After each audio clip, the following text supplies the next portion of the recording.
Coming up on Let's Get to the Points. Tonight, we've got another Points and Miles travel destination show as we take you to Italy. And 2025 is a Jubilee year. We're going to see lots of tourists flock to Rome this year. Honestly, it was the best thing I could have ever done. One thing that I was reminded of is that business class is business class. A lie flat seat is a lie flat seat. So let's talk about how many miles it will take to book flights to Italy. But how do you find that saver rate? We're going to go through that here with a quick tutorial. Europe has a lot of weird occupancy rules, but you probably could get away with 3 to 4 people in that room specifically. What about 8? 8?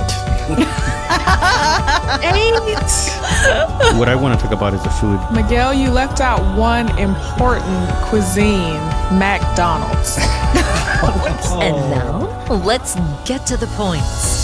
She loves making family travel first class without the first class cost. It's Serena. For him, no travel style is off limits and no destination is too far. It's Miguel. And he loves to use his credit card points and miles for unforgettable experiences in first class and beyond. It's Mitch Shannon. Hi there. Thank you for joining us on Let's Get to the Points audio video podcast, where we bring you the very best in tips and tricks in the world of miles, points, and travel. I'm Mitch Shannon, joined by my co-hosts, who are the best experts in everything points, miles, and travel. First up, she's our pasta-powered points pro, who's always cooking up first-class trips with a delicious side of fresh mozzarella. It's Serena. Hi, everyone. He has the precision of a Roman tailor when it comes to building award itineraries on points and miles. It's Miguel. Hey, what's up? Her first big points and miles redemption was to Italy, and she's going to share with us about it tonight. It's our extra special guest co-host, Kanisha. Hi, guys. Please help us out. Click the subscribe button below now to our YouTube channel, Spotify, Apple Podcasts, wherever you watch or listen. Also, don't forget, sign up for our weekly newsletter where we send you the latest news on points and miles. Now let's do it. Let's get to the points. Big question for everyone. Who is ready for a nice bowl of pasta? Tonight, we've got another Points and Miles travel destination show as we take you to Italy. Consistently ranked in the top 5 global tourist destinations, it's a top dream vacation for many American travelers, with cities like Rome, Venice, and Florence, among many others. Now, what's great about these cities is they are all served by multiple airlines, including all the big major airline alliances, and we're going to talk about those a little later. Most Points and Miles people often search out the premium cabin routes and aspirational hotel redemptions and book far in advance due to the popularity of Italy. We've got you covered with everything from how to book the flights there, where to stay, and more importantly, what to eat. And to help with our discussion tonight, we have our extra special guest co-host, Kanisha, from her Instagram channel, Kanisha Loves Travel. And as always, we invite you to join in our conversation online by leaving a comment below. I know this may come as a shock to many of you, but I've been to Italy a couple of times, and my first time, are you all sitting down? I went there by bus, a big old green Flix bus. Is that the €10 bus? I think I've seen those. Surprised, Mitch. That's not very high on the hog. I know. Well, I've got the receipts. I'm going to share them a little later. But right now, let's start with Kanisha. This was your first big redemption on points and miles. And we're going to get into that, your story, a little bit later. But tell us, did it make the trip a bit more magical for you, being able to do it with points and miles? Honestly, it was the best thing I could have ever done. I knew the power of points and miles, but just being able to see it finally realized was so much fun. I was already a believer, but this trip was really big for my P2 to get him on board, which still working on it, but I think he kind of saw the magic how I saw it. And so it just made it so much better. And also just saving money, of course, is what we all strive to do. So that was incredible as well. You know, that's the best way to get a P2 on board. Take them on a trip and show them the beauty of points and miles. Yes. And he constantly asked, we paid how much for this? Are you sure this is free? Yes, it's free. It's free. Now, does your P2 let you open credit cards in their name? Haven't gotten to that point yet. But you're working on it, right? Yes, working on it for sure. You know, the way to do it is you just don't ask for permission. You ask for forgiveness. You just notify them.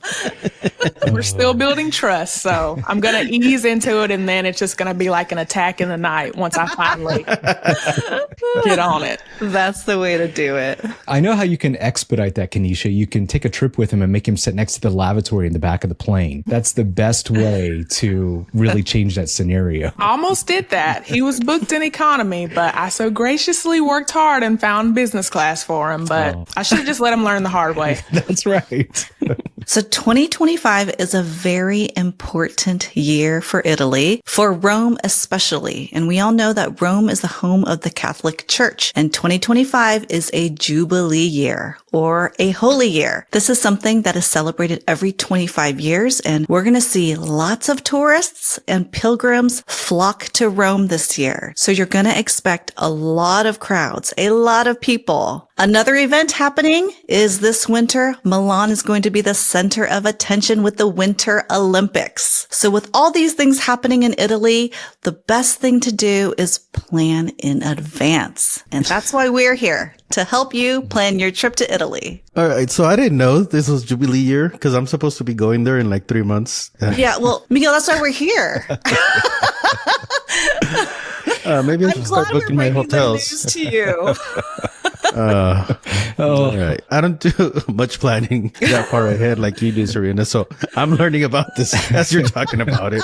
And I'm like, maybe I should be booking my accommodations now because I'm supposed to be there in July. So I was going to ask, you don't have your hotels booked at all, huh? No. That's okay because you know what? In Italy, you have so many options and we're going to go over that later. But for now, let's get into flights. When it comes to flying to Italy, we've got tons of options from North America, whether you're flying into Rome, Venice, Milan, or even places like Palermo or Naples. There are so many options. So we're going to give you a quick summary of who flies there and what to look out for. United Airlines flies out of their major hubs, Newark, Washington Dulles, Chicago, Denver, and San Francisco. It has one of the most extensive networks to Italy and is the only U.S. airline with nonstop service to Palermo and Naples from the East Coast. Delta uses hubs like Atlanta, JFK, Boston, Detroit, and Minneapolis to connect to Italy. They fly to Rome, Milan, Venice, Catania, and Naples. American Airlines flies to Italy from their key hubs of Dallas, Chicago, Philly, Miami, Charlotte, and New York. And they hit all the major cities, Rome, Milan, Venice, and Naples. Italy's flag carrier, ITA, connects to Rome from almost every major U.S. market. New York, Boston, Washington Dulles, Miami, Chicago, LAX, and San Francisco. Air Canada flies from Toronto and Montreal to Rome, Milan, Venice, and Naples. It's a nice option for people who live in the Northeast, and it's a short repositioning flight for them. Another option you have is North Atlantic Airways, which is a low-cost carrier that flies to Rome from New York and from LAX. You can sometimes find cheap cash fares, especially in economy, and if you can do a carry-on only. Emirates flies from New York to Milan, and it's a great product, especially in business class or first class. This is a fifth freedom route, meaning it's part of a longer journey all the way to Dubai, but you can book between New York and Milan only. And Serena's going to cover how to book the saver rates at 108,000 points round trip in business class later on. Aeromexico flies from Mexico City to Rome, so it's another option if you can reposition cheaply to Mexico City. And another interesting option is La Compagnie or La Compagnie. It's a French airline. It's a boutique airline that actually flies all business class. They have a couple routes. They fly from New York to Paris, but they also have a route from Newark over to Milan. So this is another interesting route. You can't book it with points unless you do something like the Purchase Racer. But the cool thing about this is that it's all business class. And sometimes they have promotions like buy one, get one free, especially around Valentine's Day. I've seen them do that a couple times. So look out for these cheap cash fares because you could do business class for under $2,000 sometimes per person, which is a pretty good rate to get to Europe. So I think a couple of the times that I've been to Italy, I was already in Europe, so I haven't flown any of these routes directly into Italy. When I went to Italy, I actually flew Ryanair from Germany. With Ryanair, you get similar service as Frontier or Spirit here in the United States, where you might get delayed, it might get canceled, and you can't really complain because you get what you pay for. So I've flown Ryanair into Italy. I do want to try ITA, and you can book that with Virgin points. And Serena's going to cover the rates a little bit later on, but I want to know if you guys have flown any of these into Italy and what was your experience? options? So when we went to Italy, we flew from Atlanta to London Heathrow to Venice, and we flew on British Airways. We were in their 777 business class. It's the older cabin, nothing spectacular, but it was P2's first business class flight. And one thing that I was reminded of is that business class is business class. A lie flat seat is a lie flat seat. Like, even if it doesn't have all the bells and whistles, it's still nice and better than being in economy. So I was happy. I was able to book mine round trip on a cash fare. I worked night shifts, the wee hours of the morning. I'm just browsing Google Flights and I see like a $2,200 fare. And I was like, I can make that work. And I asked P2 if he also wanted to make it work, and he politely declined. That's where points and miles come in. Yes. So I was able to transfer 90,000 Capital One points to British Airways, and I booked ATL to London Heathrow with my British Airways points, just that one-way flight. And it was like $400, taxes and fees. And then I was able to book his flight from London Heathrow to Venice on cash. It was like $175, but it was in economy. But that's what I did for us to get there. So was his leg to London in business class with you? Yes. So from Atlanta to London, we were both in business. But the thing with British Airways is if you don't have any status, they don't let you choose your seat until check-in. And even at check-in, they didn't let us pick the seat. They just put us in random seats. So we were not even sitting near each other because it was a 2-2-2 configuration or a 2-4-2 configuration. We were on opposite sides of the plane, but somebody graciously that was in the window beside me decided they would be okay with switching with the window that he was in. So we did get to sit beside each other at least. That's nice. That's ridiculous that British Airways does that. I mean, this is why Mitch wants his Alaska status, right? Exactly.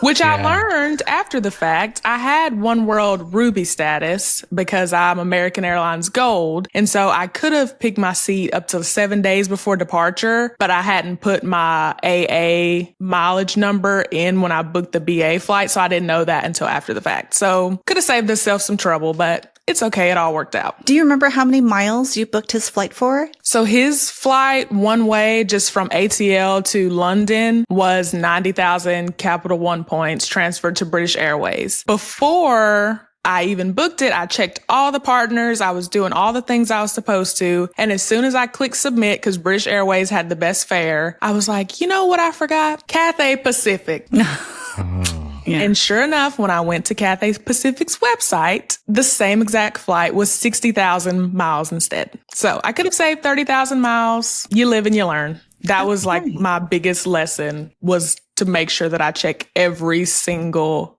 partner. Yeah, that happens. And I think it's that, or even worse, has happened to us. So it's just part of the process, part of the game, part of the cost of doing business. Exactly. Rookie mistakes. But I'm glad it worked out, and especially that you got to sit together, because I know Mitch had some issues also with British Airways, which you're booking a business class flight. And even if you buy a cash ticket, they still want to charge you to select your seat, which is, like Serena said, it's ridiculous. And I agree with what you said before about, a lie flat seat is a lie flat seat. I'm not picky either. It doesn't have to be the newest product as long as you're going comfortably. Exactly. And we slept the whole time. So it was beautiful. Great. And that fare, the $2,200 round trip, I think it's pretty good, especially British Airways, because they're known for charging high surcharges and fees, especially if you're flying in and out of London. Can you talk about how you booked his flights coming back home? His flight, obviously, there was one way. And then I booked round trip from London to Venice and then Venice back to London because we were flying back out of London. So I booked him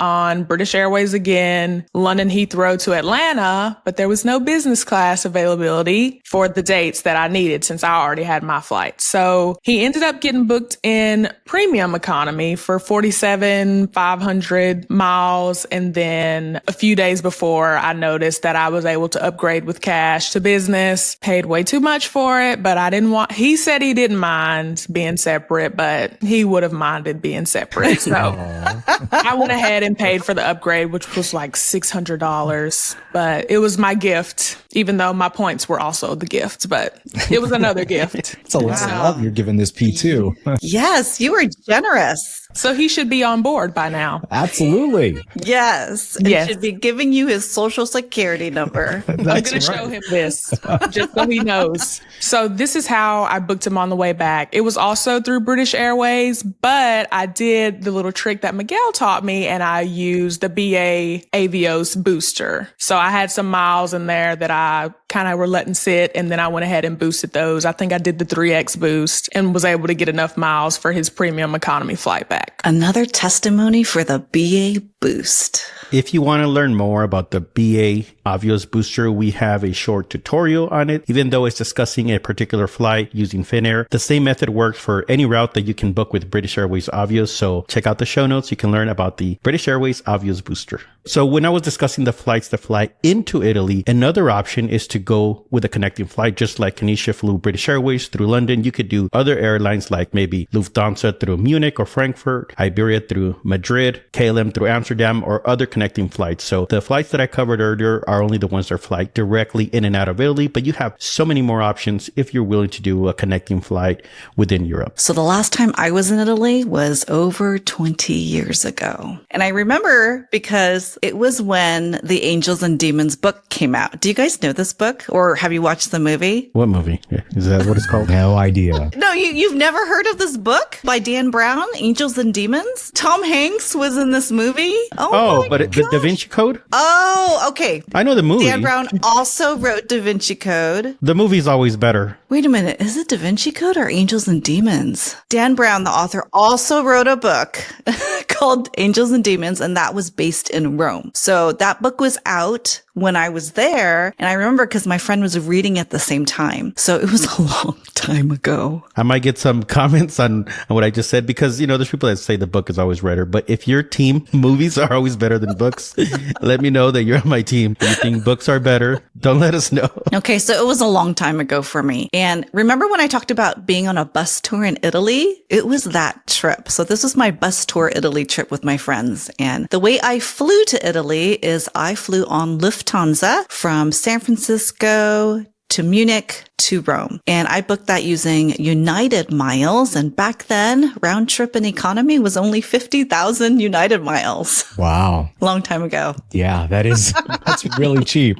It's not too far off from now, is it? I mean, what is it now? Well, Europe's what, like 70, 80,000? Yeah, something like that, probably. It's not too bad, actually. Yeah, a couple of years ago, there was a mistake fare on Air France, and we didn't go directly to Italy. We actually flew to Ljubljana, Slovenia, and we decided to buy this mistake fare, which was really nice. We were going to be in Ljubljana for 7 days, and I kind of wanted to break our trip up a little bit. When you look at the geography, they are very close to one another in Italy, and I had never been to Venice at this point. This is about 8-9 years ago. Now, I think you all know by now, but I hate prop planes. Any type of plane that doesn't have an engine, if it's got a propeller, I ain't going to fly it. I'm going to drive. I'm going to take a cab.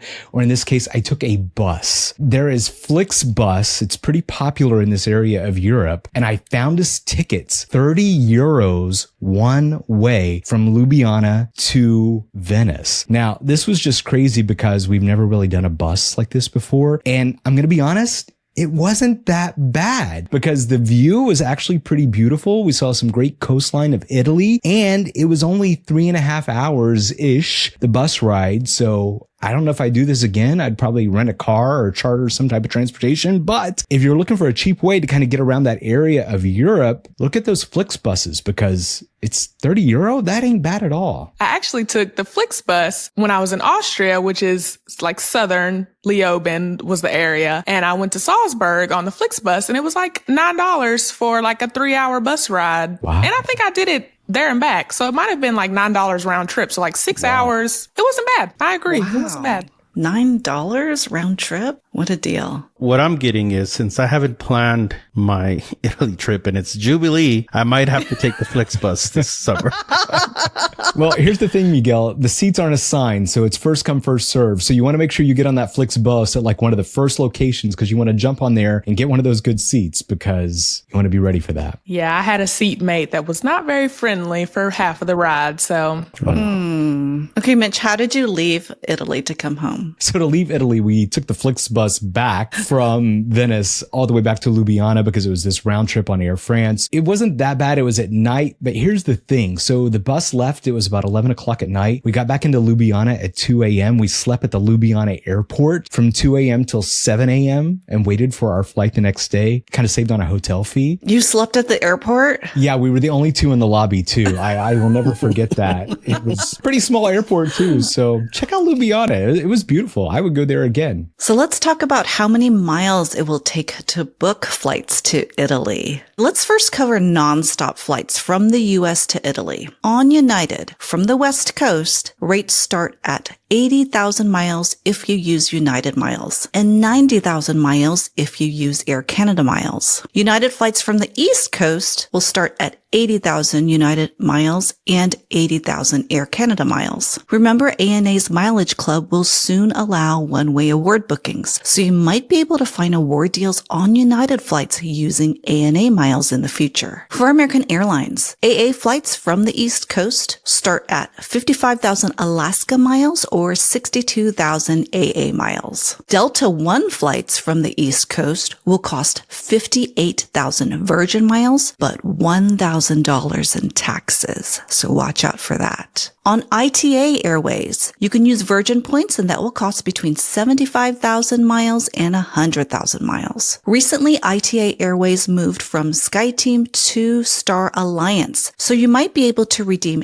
Air Canada miles, United miles, or ANA miles for flights on ITA Airways. And then for the Emirates flight from JFK to Milan on their A380 with the bar and the shower. So as Miguel mentioned earlier, the cheapest saver rate is booking round trip for 108,000 miles. But how do you find that saver rate? We're going to go through that here with a quick tutorial. So first you're going to log into Emirates, click on Classic Rewards, enter New York JFK to Milan MXP, click plus or minus 3 days, choose the dates you're interested in, select business class, search flights, and then here you'll get a chart with round trip award fares using miles. You'll want to eyeball this chart and look for the 108,000 mile box. So I'll choose this one right here that departs on February 2nd and returns on February 11th. Here you'll see the 108,000 mile round trip award ticket. And then when you select saver for both legs, you can then continue with your booking. It's important to note that if you search these same dates one way on the Emirates website, you're not going to see that cheaper saver rate. You'll have to book a round trip in order to see this special rate of 108,000 miles round trip. Now, Emirates, I will say, will probably be your best option when flying nonstop from the US to Italy because of the great flight experience. If you're booking one way, you'll see 87,000 miles one way, and that's actually not bad for a 7.5 hour flight. Now, if you don't find both ways at the saver rate for 108,000 miles, if you're searching and booking round trip, it may be possible for you to find saver rates for either the outbound or the return, and then regular price, the standard rate for the other segment. So you can still save a little bit by booking that way. One thing I like about Emirates is that they will let you upgrade one cabin. So if you're in economy, you can go up to business. If you're in business, you can go up to first, up into departure. So whatever you booked, when you check in at the counter, you can always ask if you can upgrade using your miles. So if you're trying to fly first class and there's two or more of you, you can often only find one seat in first class. So what a lot of people do is book one in first, one in business class, and then the day of departure, you try to upgrade that business class ticket into first class at the counter. You can book Emirates flights with Air Canada miles, but if you want to upgrade, they will only allow it if you booked with Emirates miles. So if you want upgrade to be an option, you're going to have to book directly with Emirates. One more quick note that I want to caution about as well is because I've had this happen to a couple of friends of mine. If you're going to transfer from American Express to Emirates and you're going to wait till the last minute, there's been some glitches to where it depends on which American Express membership rewards account you have linked to your Emirates account. So you want to be careful with that, and you want to be thinking in advance and maybe even have those transferred ahead. So that's just something to be aware about if you are going to be trying to go for one of these upgrades at the last minute at the airport, because it could be that your points don't transfer and then you'll be out of getting that upgrade. So just something to be aware of. That's what happened. This happened to me. Coming back from the World Cup with my brother-in-law. I was in first. He was in business. I was trying to upgrade to first, and I was literally took out my computer at the check-in counter and I was trying to transfer the miles from my wife's account and I couldn't, and I wasn't able to upgrade him. I mean, he was still in business class, so it was fine. But now that you're mentioning that, I think that's what happened because, we have either I forgot whose account it was, but I remember I couldn't do it. So this must have been the thing. So yeah, you might want to get ahead if that's your plan and kind of maybe transfer the miles to upgrade ahead of time. So you know that you're in the clear. If you want to know how many miles it is to upgrade, it's going to depend on the fare class that you booked, whether it was saver rate or standard rate. And I believe Emirates does have a calculator to figure out what the upgrade cost is on their website. I remember that happening to you, Miguel. And I remember you telling me that story, and a couple other people have told me the same thing. And I don't know, maybe someone out there watching knows exactly what the issue is. And maybe you could drop us a comment about that, but it has something to do with maybe your wife's account was already linked with another Emirates account. I don't know, something like that. If you do decide to go with Emirates and you're booking either round trip for 2 people or maybe 3 or 4, one thing that you should look into is the Emirates Skywards Plus subscription. This is a $400 one-time fee, but this is going to allow you to get 20% off of your award redemptions once per year. So do the math and see if paying $400 is better for you in order to save that 20% off of, hundreds of thousands of points if you're doing a big redemption with Emirates. And we did cover this in episode 70, best ways to book business class for your family, if you want to learn more about that program. We just talked about all the best nonstop routes to Italy and how to book it and how many miles it will take. But let's say that you're okay connecting. These are the best options for you. A great deal that is not nonstop, but includes a layover in Paris is Air France. You can book Air France or KLM flights for as low as 60,000 flying blue miles from the US to Europe. And there are a lot of airports that Air France flies to in Italy, like Milan, Florence, Naples, Palermo, and others. You'll want to use flight connections to see their routes, and also use Seats.aero to find the award availability. And with Air France, you can also book a stopover by calling them, and then you can have a few days in Paris. There are also often transfer bonus from the major banks to Air France, so you'll want to look out for that as well. We note all the current transfer bonuses in our newsletter. Okay, now for economy flights. Here are your best nonstop options. From the East Coast, you can fly from JFK to Rome on Delta. That would cost 35,000 Delta miles or 23,000 Air France miles one way. If you are willing to connect in Paris, you can book an Air France flight in economy for only 12,000 Virgin miles. From the West Coast, an example of the cheapest nonstop economy flight is from San Francisco to Rome for 40,000 United miles. But if you are willing to connect in Paris, you can fly on Air France, and that will only cost you 15,000 Virgin miles one way. So there are a lot of options for flying to Italy. Miguel, I know you have a trip this summer. How did you book your flights? So my flight was actually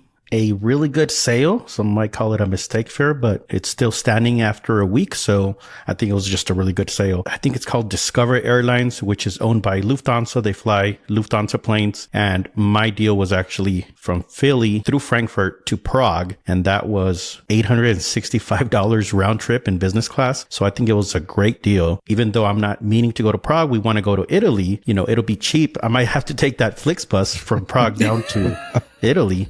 But hey, $865 round trip in business class was an amazing deal. So I booked that for my family, and we're going to be headed to Europe this summer. And we actually posted about this deal in our Elevate group. I don't know who else took advantage of this, but I saw it and I'm like, this is too good of a deal, because sometimes people might pay more than $865 to get to Europe round trip in economy. And this is in peak summer travel Jubilee season. So we do have a lot of connecting flights, but for that good of a deal, I don't mind, honestly. Miguel, you're going to have a great Jubilee vacation. We'll see about that, because I don't have my hotels booked yet or my Flixbus booked yet. Oh dear.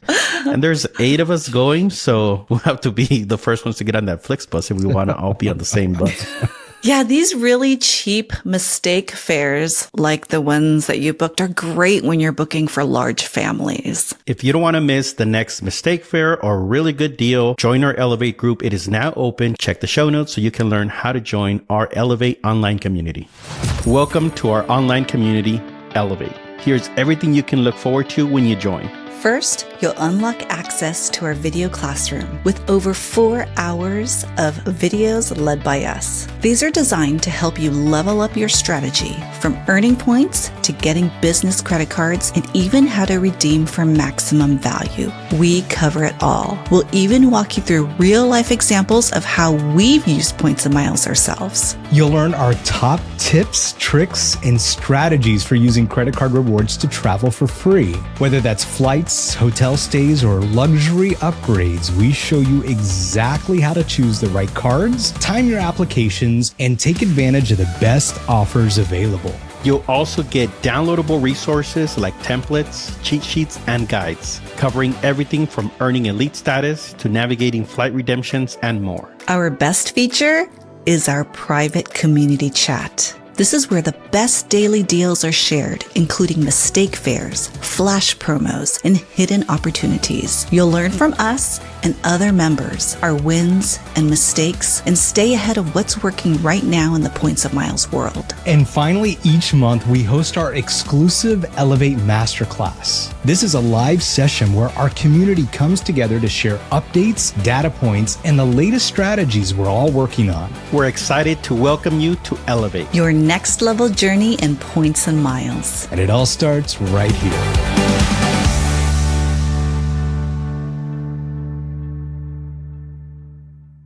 All right, now you have gotten to Italy by some of these great flights that we listed. It is now time to figure out where you're going to stay. So, Kanisha, tell us about all the places you stayed when you went to Italy. For hotels in Italy, we stayed in several since we were in multiple cities. So in Venice, we stayed at the Hyatt-centric Murano. Murano is just a short boat ride away from the main city of Venice, and that is where we stayed. We spent 12,000 Hyatt points and 15,000 Hyatt points for 2 nights at the Hyatt-centric Murano, and we were actually upgraded to the duplex suite thanks to my globalist status. It was to date the best upgrade that I'd had so far. So we were super excited. It was a loft situation. So there was a downstairs and then upstairs was the bed, and it was very spacious, plenty of room for 2 people. And I think the couch was actually a pullout. I know Europe has a lot of weird occupancy rules, but you probably could get away with 3 to 4 people in that room specifically. What about 8?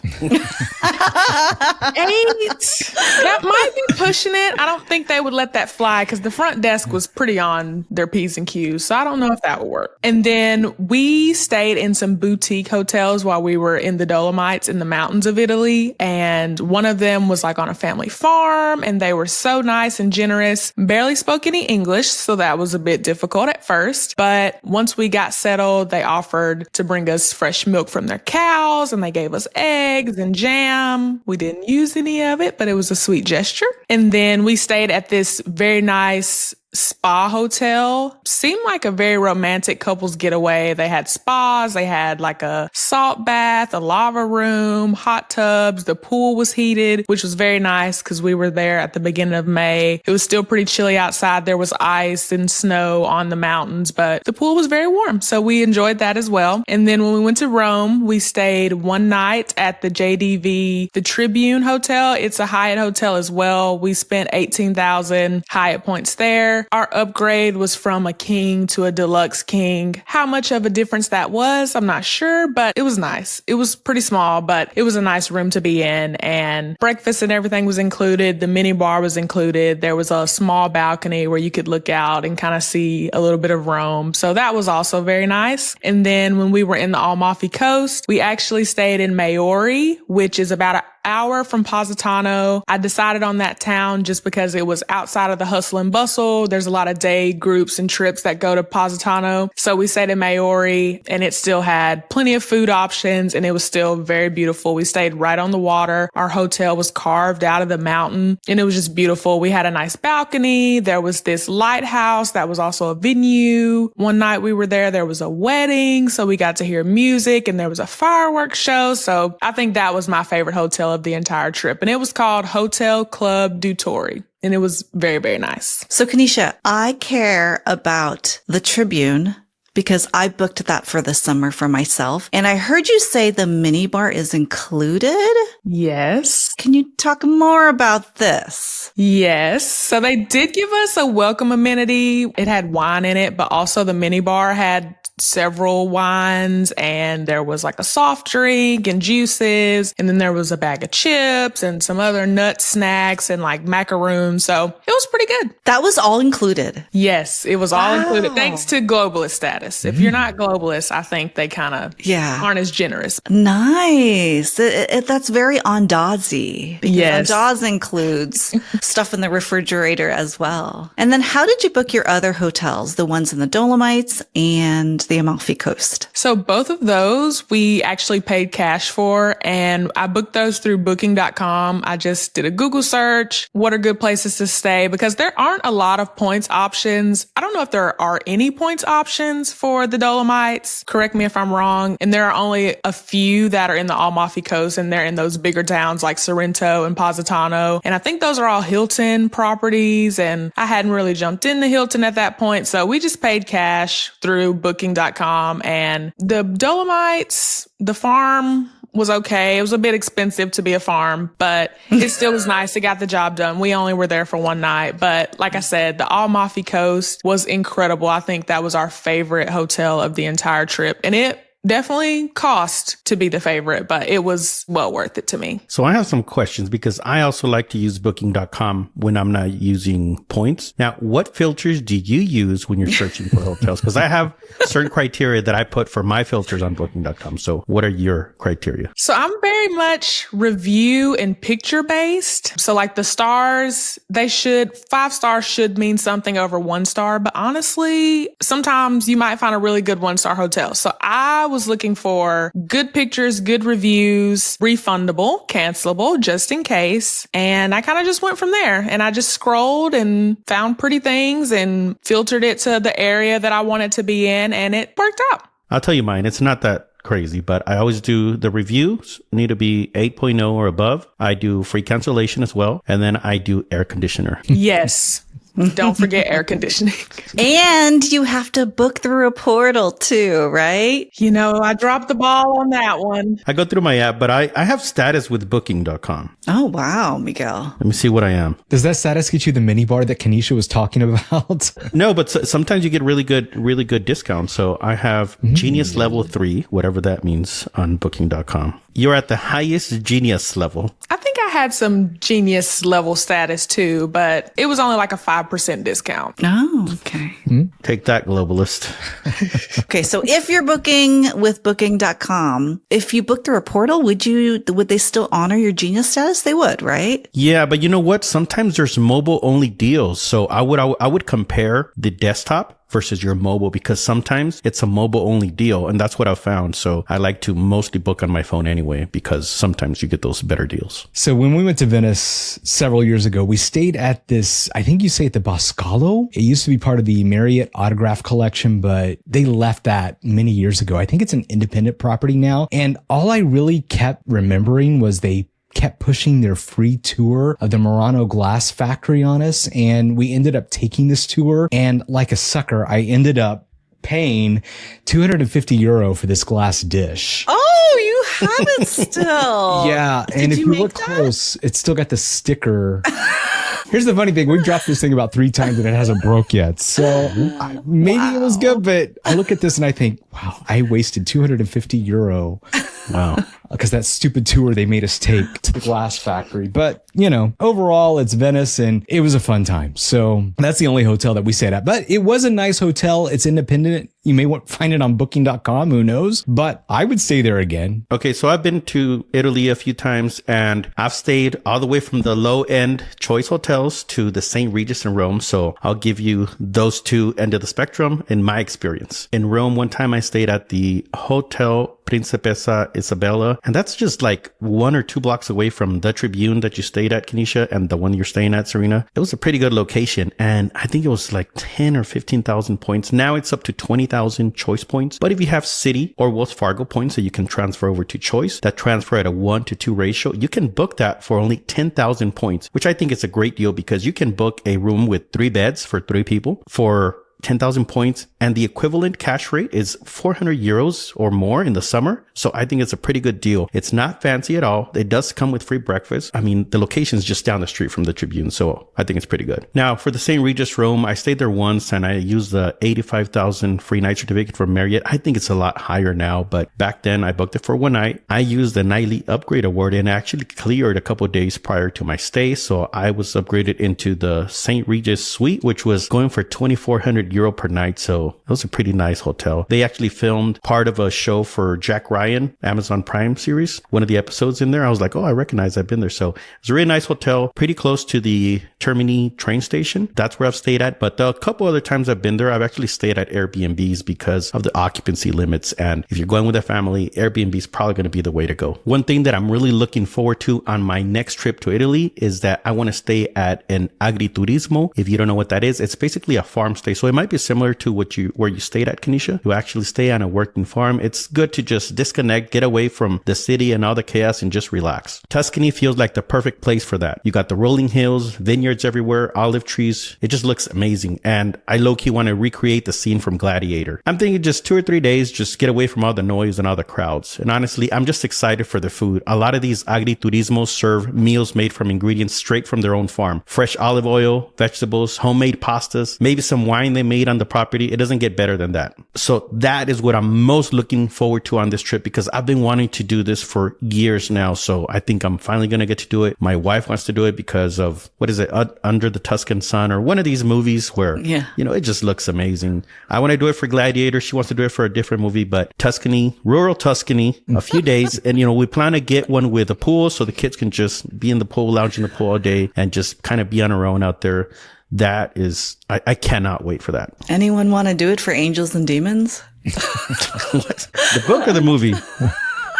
The book is better. Miguel, that sounds so cool. I've never heard of those before. Do you eat the eggs from the farm and do you have to help out on the farm too? They do. Sometimes they have experiences, right? So sometimes they'll teach you how they make their pasta. Sometimes you'll go help them on the farm. Sometimes they have farm animals that maybe they cook for you too. We have not chosen one and maybe I better get on it with Jubilee year. But, I think there's plenty of options. One of the websites that I was looking at is just called agriturismo.it. But I did notice that booking.com also has a filter that says farm stay. So that's another option that I have there as well. Okay. I have a little tip for you, Miguel. Yes. I think you need to start learning Italian. So I have been learning Italian on Duolingo. No, this is not sponsored.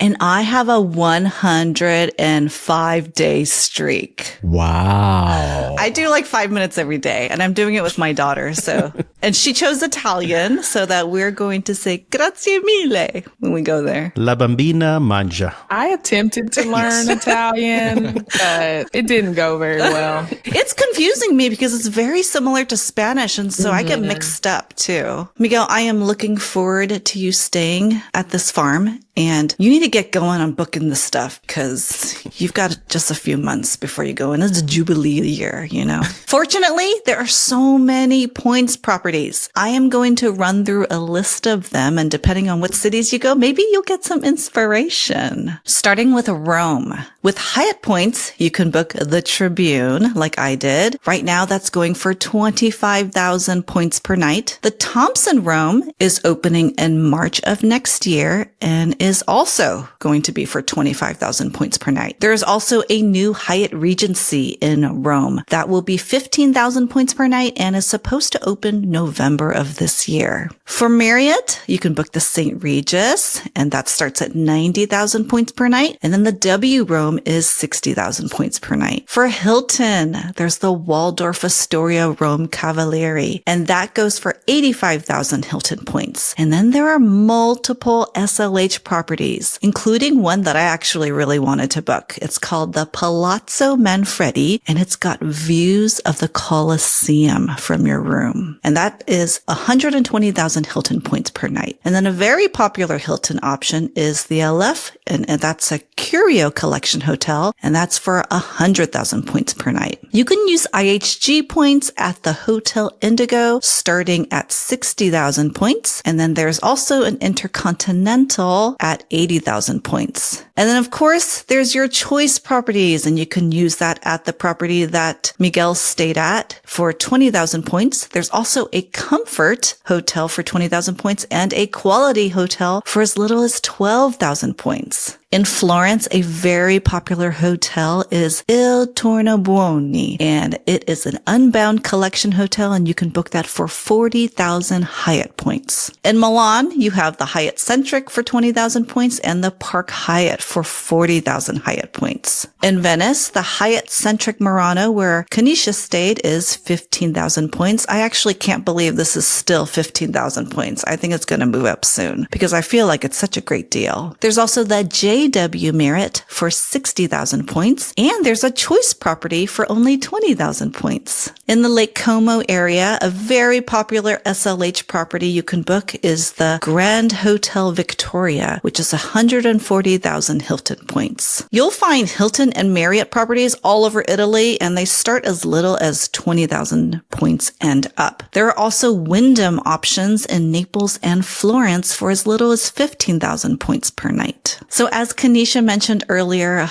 a lot of these hotels, as they do in most of Europe, have occupancy limits. So if you're traveling with a family, you'll want to use some family strategies. And we listed them in episode 97, where we talked with Lauren about family travel. I have the Tribune booked in Rome, but it's actually a backup. I wanted to book that SLH, the one with the views of the Colosseum, but I need to see if I can get enough Hilton points or free night certificates for that. But the bar, Kanisha, that mini bar, I think it's changing my mind. I wouldn't let it influence you too much, honestly. It wasn't anything spectacular. I'll be down the street at the Choice Hotel.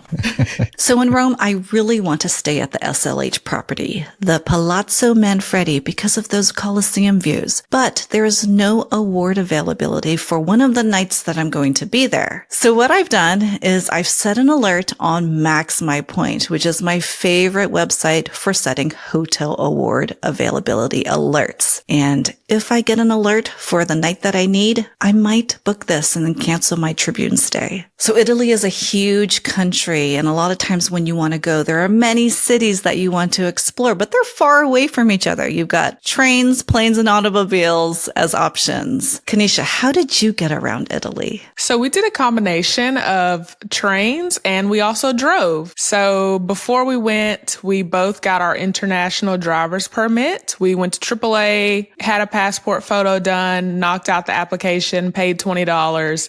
And then while we were in Italy, which they never checked for this driving permit, but it was nice to have, we rented a car from Venice to the Dolomites, and we booked through Enterprise. I have some type of status, I think, through my Venture X card. We drove the 3.5 hours there. And then while we were in the Dolomites, it's very much a place that you can drive all around and see a lot of different sites. And so that's what we did. So like one night we stayed one place, and then the next day we drove an hour to another area and stayed there. When we were coming back to Venice, we needed to catch a train to Rome. So our train from Venice left at 8:40 in the morning. So we had to leave the Dolomites for this 3.5 hour drive at like 4:30 a.m. We were on time. We were doing great. Italy has so many tolls. We came out of a toll. It split into like 5 different pathways. I freaked out. I forgot how to read a GPS. And so I was like, do I go right? Do I go left? So I went right. And then when I was halfway on the ramp, I realized this is not the right way. P2 was like, well, just back up. I was like, no, there's a car coming. I'll just turn around. Got on the wrong exit. There was no turnaround for 15 miles.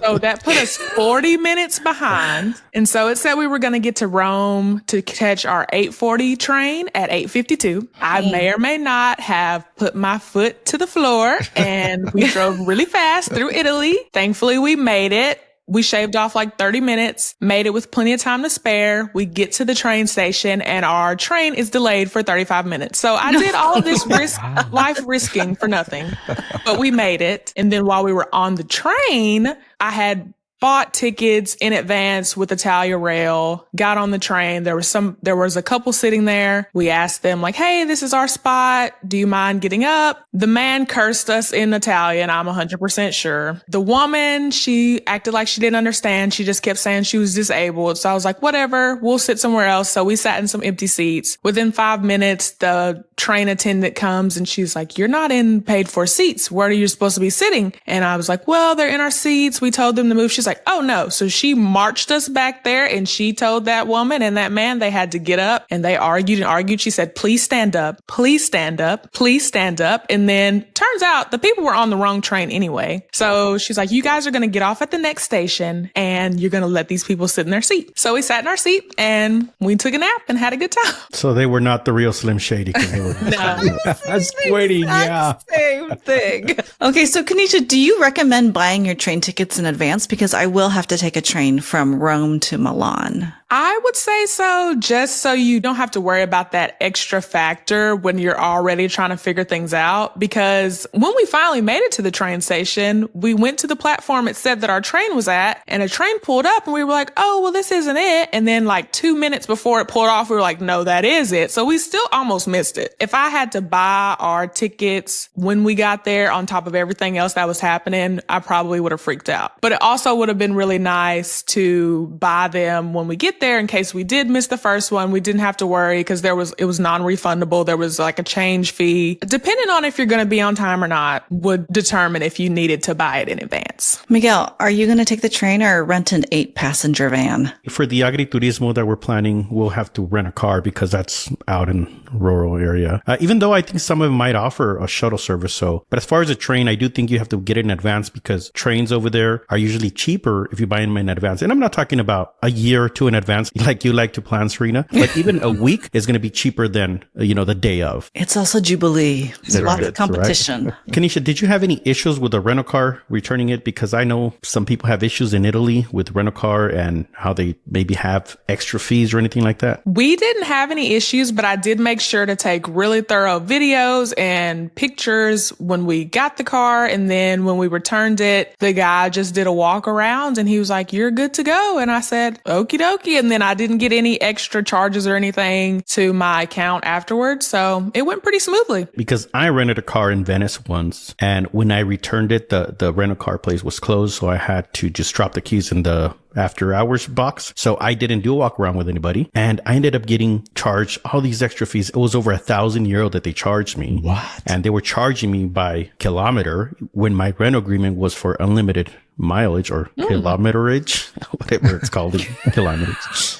And, I had to really find the email of some like vice president because I couldn't get this fixed. It took me weeks. And finally, when I emailed this VP somewhere in their headquarters, they finally got it fixed because I said, hey, my rental agreement is unlimited. I got charged for these. I had that issue. So just watch out for anything like that. If you want to be proactive about getting sure that you don't get charged additional fees and getting pressured into buying collision insurance or anything like that, is take the printout of the coverage that your credit card offers. If you have coverage from a card like the Chase Sapphire or Capital One Venture X. And another thing, like Kanisha said, do a walk around with video. Something I like to add when I do my walk arounds in video is I like to end the video and showing the mileage or kilometerage, because that shows this video was taken when you picked it up. That way, if there's anything that they want to charge you for any damage, you have the video, not just pictures, that shows the condition when you picked it up. That's a great point. I don't think about including the kilometerage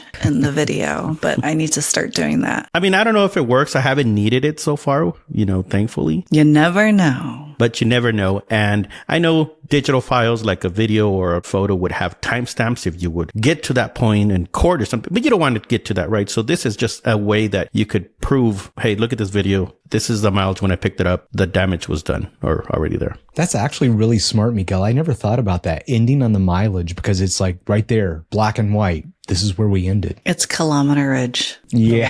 Yeah. I need to work on my odometer. Odometer. That's the word. Yeah. Odometer. Yeah. Odometer. Okay, now on to food and experiences. Yes. It's all about the gelato, right? Yes. Every day.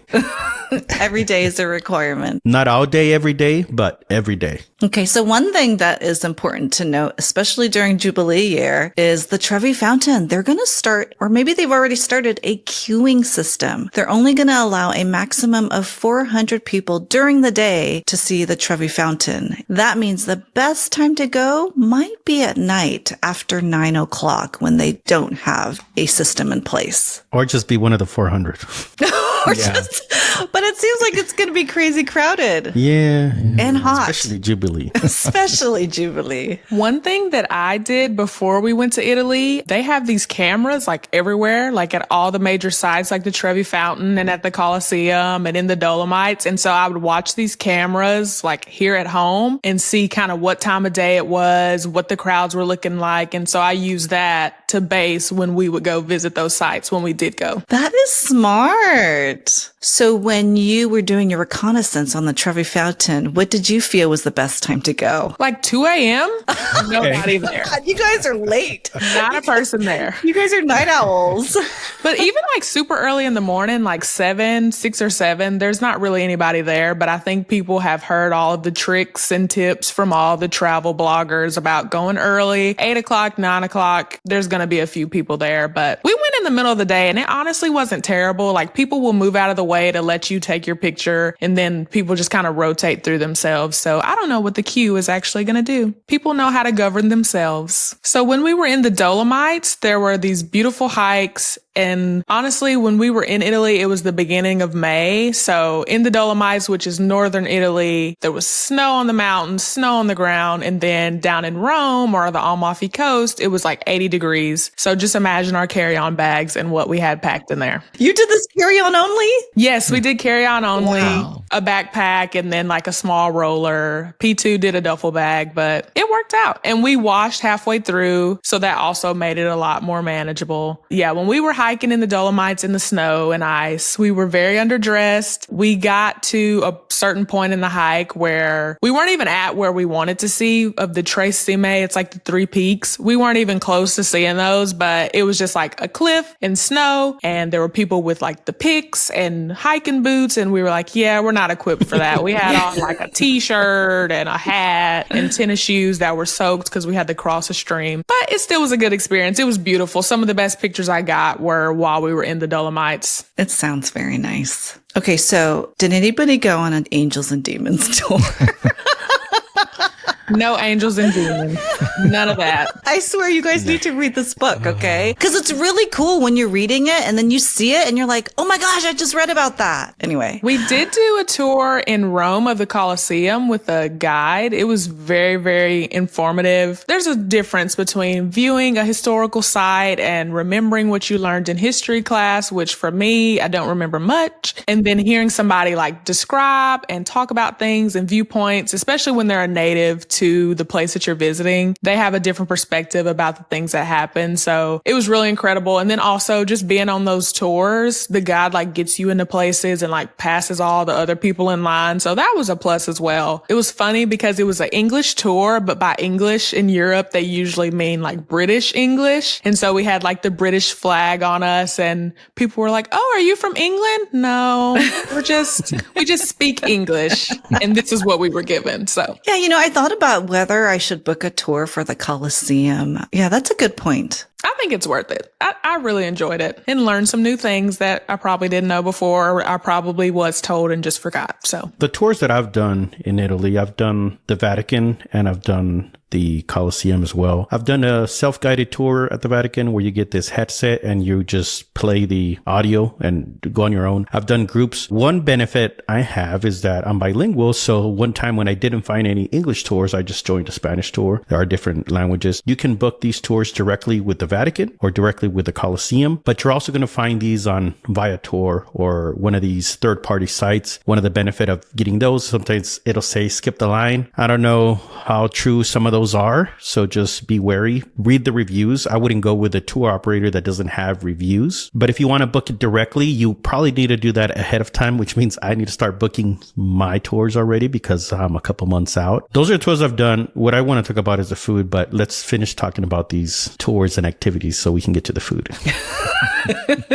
Well, another tour that we did was a boat tour. It was a day trip to Capri. We left from Positano. That was the meeting point, which was like an hour away from where we stayed in Maori. And once we got there, met everybody, met the guides, got on the boat. And these, you can tell these are like true, deep-rooted Italians that have spent their entire life on a boat. So they're just having the time of their life. And they were hilarious as well. They played great music. We got to sit like out in the very front of the boat. Some people sat in the back and we just all just chit chatted, had a good time. We met a lot of interesting people. And then once we got to Capri, we had about 3 to 5 hours of just free time. And there's like 2 areas of Capri that you can explore. We were able to do both, but we spent a lot of time in one area because we wanted to take the cable car up to the mountaintop and we had to wait for that. And all to say, it was a great time. I have a little bit of motion sickness issues sometimes, but on the way there, I felt fine, no issues, except I ate like a piece of popcorn because I was just a little hungry and then I started not to feel too great. And then once we were on the island, walked it off, felt fine. And then we got back on the boat. We stopped for maybe 45 minutes to do swimming, which I took swimming lessons in anticipation of this so I could jump off the boat into the ocean, and I did it. Wow. After swimming, they gave us champagne and we did like a shot of like a lemon drop shot and they gave us chips and I was just snacking away. And then the motion of the ocean started getting to me and I felt terribly ill. And so one of the guys that was there was like, hey, go sit in the back. It's a lot smoother back there. And I did. And the tour guides gave me water. And after a while, it just was not settling. So I did end up getting sick off the side of the boat. Not my best moment. From that point forward, there was no footage of the time we were having. Nobody needed to see that. No. But as soon as I got back on land, again, I felt better. So it was just, don't eat. If you get a little peckish, don't eat. Oh, and I have a question. Did you say you had a pizza popcorn? A piece of popcorn. Just one. I don't know. We're talking about Italy. So I was like, is there pizza popcorn? Miguel is hungry. Yes. Always hungry. Pizza popcorn might be good, actually. Kanisha, I think it's amazing that you actually took swimming lessons specifically for this tour. Yes. Wow. Yes. Was it worth it? It was worth it. And plus, I wanted to learn how to swim anyway. And so now I know how. And now I can jump off the boat in all the countries that I visit. You didn't have to pass a swimming test when you graduated from high school? What? I live in Tennessee. We don't have water nearby. We have the lake. We don't have that either. Oh. I would still be in high school if that was the case. Exactly. I've been to Capri too, and it's so beautiful. It was actually the most memorable part of my Italy bus tour, and Capri is a place that I would love to go back to. I especially want to go to the Blue Grotto. We couldn't do it last time because of the weather. The tide was too high and it was too choppy. You have to sit in this boat and you duck down to get into the grotto. So I like stuff like that. Sounds like another time for me to get sick. So probably not. Don't have a piece of popcorn. No food at all. I know you're hungry, Miguel. It's gelato and what else? What else is on the menu? All right, so food. Italy is probably one of my top destinations to visit for food. I would say Italy, Spain, Japan, and Mexico are probably my top 4. Not probably, my top 4. So Italy's up there. The food is great. And one thing that I love about Italy is that every region will have their specialties. So depending on where you visit, you should look up what is a specialty in this city and order that, because you're probably not going to find a better version of that dish anywhere else. Let's start with Bologna. Bologna is known for their tagliatelle, the Rio Bolognese sauce. And this is where I've heard Italians go visit for food. So Bologna is on my list to go visit because I want to try the food there. Naples, if you don't know, Naples is where pizza was born. So you've heard of Neapolitan pizza. That is where it was born. There are places there with long queues because it's where the original pizza was born. But I'd say anywhere in Naples is probably good for you to try pizza. Florida Florence is known for their Florentine steak. And in Rome, you have pasta classics like the carbonara or cacio e pepe. You also have Roman style pizza, which is different than the pizza from Naples. If you go to the Amalfi Coast, they're known for fresh seafood. And in Sicily, they're known for their cannolis. And in Lombardy, where you find Lake Como, I went there and I looked up the specialty. The specialty was risotto, and that is the best risotto I had was there. So I always look up what is this region known for, because they have different specialties. You might just think pasta and pizza all across Italy and gelato all across Italy, but each region has their own specialties. So that's my suggestion, is to look up the specialty for each region that you visit. Miguel, you left out one important cuisine in Naples, McDonald's.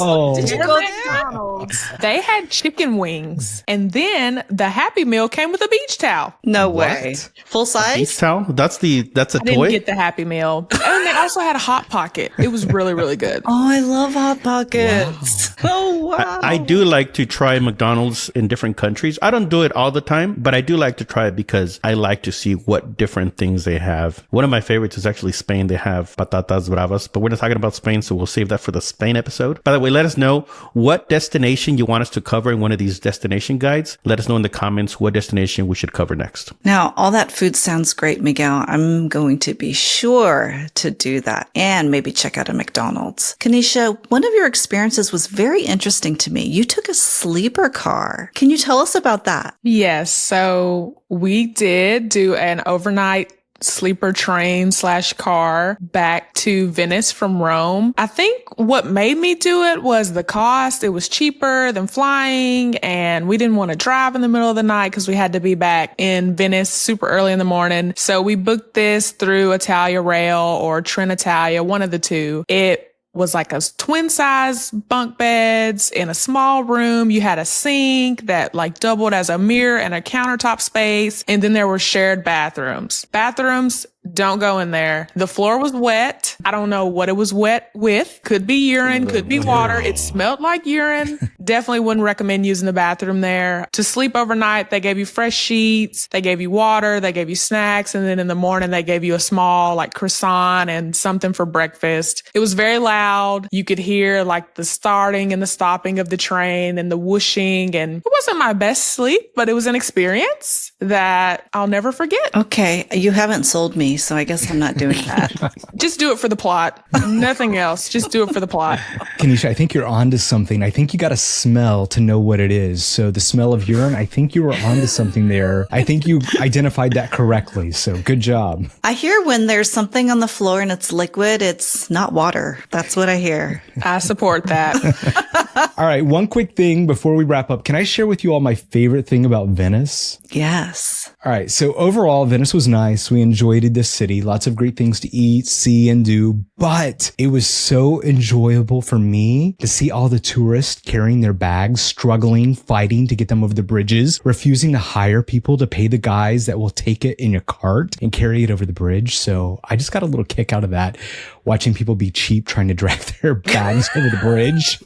It's like, pay the guy to carry your bag over the bridge. It's not that hard. Pay the guy. Okay. That's right. We've covered a lot tonight about Italy, but what did we miss? If you've been, please share some of your best tips for the things to see and do, or if you haven't, let us know what else you'd like to see us cover in a future episode. Just leave a comment below. Kanisha, it has been wonderful having you here with us tonight. How can people find you? You could find me on Instagram at Kanisha Loves Travel. I love to share my personal travels, but I also love to hear from other people and make new friends that are interested in travel. Follow me and let's get to chatting. And you're going to put some stuff about your Maldives trip in there, or you have. I can't remember. Yes, I have Maldives content, all the content. I'll have Japan content at the end of this year, so stay tuned. Is that your first time to Japan? Yes, I'm so excited. So excited. We're excited for you. That's it for now. I want to thank all of our hosts. It's Serena. Bye, everyone. Thank you, Miguel. Later. And special thanks to our extra special guest co-host, Kanisha. Thank you for joining us tonight. You were great. Thank you, guys. And I'm Mitchana. Make sure you sign up for our email newsletter. Just snap the QR code right now on your screen for the latest and everything going on in the points and miles world. Good news, we are back to weekly shows, so join us next week as we head to the middle of the Pacific Ocean and we take you to Hawaii on Points and Miles with our extra special guest co-host, Tarrant from Peak Season Travel. Thank you for watching and listening.